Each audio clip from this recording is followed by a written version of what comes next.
Welcome back sa aking YouTube channel. Para sa mga first time lang po ay manood, please click mo na yan, Jeremy's TV, Manila. Anyway guys, wala na pong bayad ko, libre lang. Tulong mo na lang din sa kapwa mo. Right? Thank you very much po. So topic natin po today's reflection. Na kahapon, diniscuss natin yung integrity ng bawat isa sa atin o sa isang pamilya. So ngayon naman, yung responsibility. So kung ang isang tao o isang pamilya, halimbawa, di ba? Yung lalaki, iniwan yung asawa, tapos may mga anak. So, nung nagkahiwalay sila, yung lalaki, hindi na nagsustento. Kumbaga, yung mga responsibilidad niya na dapat siya yung gumawa, naipasa pa sa ibang tao. Yung asawa niya, siyempre yung asawa niya, lalo na kung wala naman trabaho niyan, hihingi ng tulong sa kapatid, di ba? Kaya sa mga magulang. So, nagiging pabigat lang sa pamilya. Yung iba naman, kapag illegal yung ginagawa nila, di ba? Mas madaling kumita, hindi sila lumalaban ng patas sa kanilang buhay. So ngayon, yung mga kinikita nila na dapat sana, halimbawa sa gobyerno, ay nakukurap nila, ay napupunta dapat sa mga project na ibigay sa tao, napupunta pa sa bulsa ng mga ilang corruption, di ba? Yung mga corrupt na politiko. So, kaya kahit ano mangyayari guys, lumaban tayo yung sa tama lang tayo. Huwag sa sa sa baluktot o masamang gawain. Kaya nga, ayon sa ikalawang Korinto, chapter 5, verse 10, sapagkat haharap tayong lahat kay Kristo para hatulan. Tanggapin ng bawat isa ang nararapat sa kabayaran ng kanyang mga ginawa, mabuti man o masama, nang nabubuhay pa siya sa mundong ito. So yun guys, napakalinaw, di ba? Napakaganda ng mensahe. So itong Bible verse na to, pinapatunayan lang na may assurance tayo doon doon sa langit. Kung dito, di ba, injustice, maraming humihingi ng justice, hindi nabigyan dahil mayaman yung kalaban, o yung iba naman, naging injustice, kagaya may gera, di ba? Nadadamay yung mga civilian, yung mga bata. So, minsan naman may nanloko sa atin, may nag-scam sa atin. Hindi na natin nakakamit yung justisya kasi nga gawa rin ng sitwasyon. Nawawala ng bigla at mahirap na kalagayan. So, yun ang nangyayari. Kaya ang assurance niyan, sabi ni Lord, ako ang maghihiganti para sa iyo. Kaya yun ang lagi nating isipin guys, na yung paghihiganti, hindi man natin makuha yung justice dito,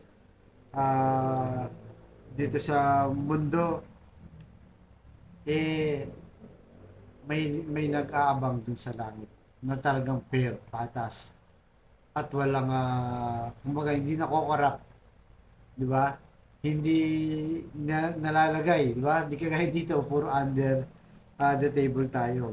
So, kung makita natin, di ba, madalas yung mga taong mayaman, makapangyarihan, bakit nakakalusot sila? Even sa batas, di ba?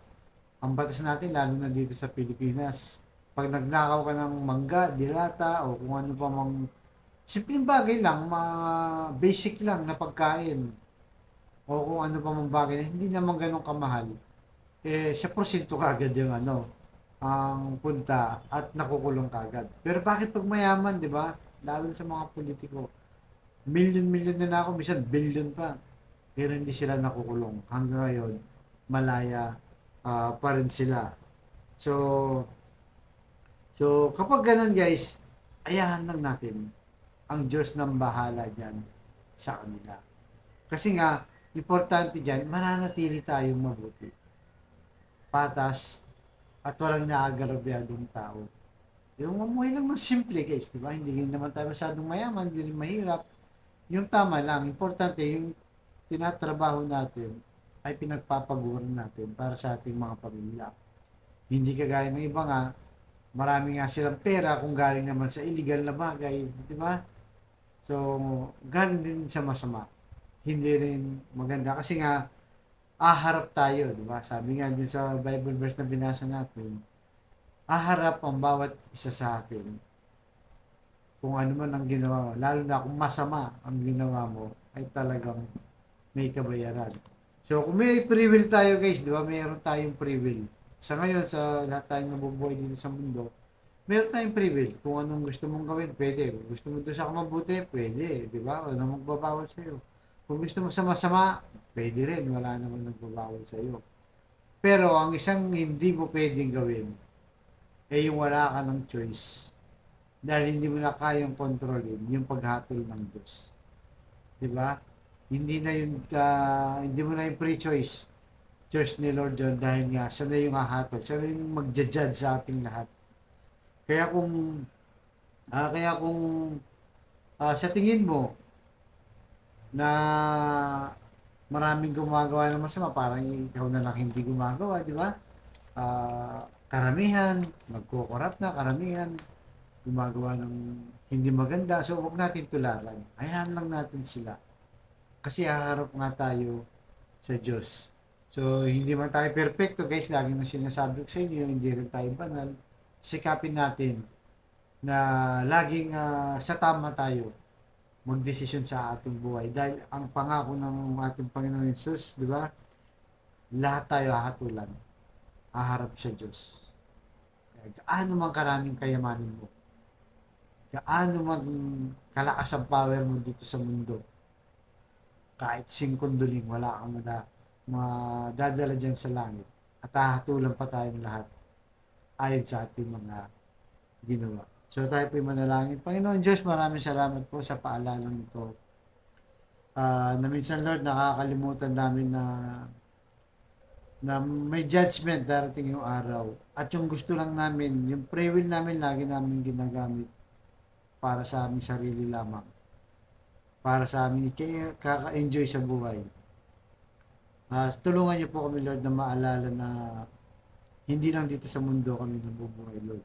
O mabubuhay Lord. Meron pa kayong hatol na darating ng araw na sana Lord tulungan niyo kami maging mabuti, maging patas, maging fair sa aming buhay, sa aming mga kapwa at maging matulungin. At lalo-lalo yung paglilingkod sa inyo Lord. At sa kapatid natin nanonood sa aking vlog ngayon, may matindi ka mong karamdaman sa problema sa relasyon at sa financial. Sabayan mo ako sa napakasimpleng dasal. Pero kung kayo maniwala, magtiwala sa Diyos at manalig, check yun, yung mga inihingi mo, magiging answer prayer ka. Dahil may magagawa ang Diyos para sa ating lahat. So tayo manalangin muli. Lord, bless yung mga kapatid namin nanonood ngayon sa aking vlog, lalo-lalo na po yung may stage 4 cancer na Lord. Bedridden na Lord. At kung ano pa mga bumabalot sa kanyang katawan na nagpapahirap sa kanyang nararamdaman. Iunat niyo po Lord yung mapagpalang kamay. Pagalingin niyo po Lord. Iunat niyo po ang mapagpagaling na kamay Lord. Iyakapin niyo po Lord. Haplusin niyo po Lord. Tanggalin niyo po kung ano man kanyang nararamdaman para sa kanyang pamilya. At ganoon din po sa mga pamilyang nagkasira-sira, nagkawatak-watak, nagkaaway-away Lord na hindi na magkasundo. Ibalik niyo po ang dati magandang samahan at pagbigis-bigisin niyo po muli ang kanilang pamilya. At sa financial Lord na kailangan namin lahat Lord. Bless niyo po ang aming hanap buhay. Lalong-lalo na Lord, yung mga kapatid namin walang-wala Lord. Ultimong pangbili ng bigas Lord. Pambili ng ulam, pambaon sa mga anak, pambayad sa kuryente, tubig, bahay, at kung ano pa mang kailangan Lord. I-bless niyo po ang aming hanap buhay para sa aming pamilya. Alam namin Lord na may magagawa kayo. Kayo lang ang makakatulong sa amin. So ang lahat na ito hiling namin sa matamis na pangalan natin Panginoong Jesus. Amen and amen. To God all be the glory. Sa ngalan ng Ama, ng Anak, Diyos, Espiritu Santo. Thank you very much po.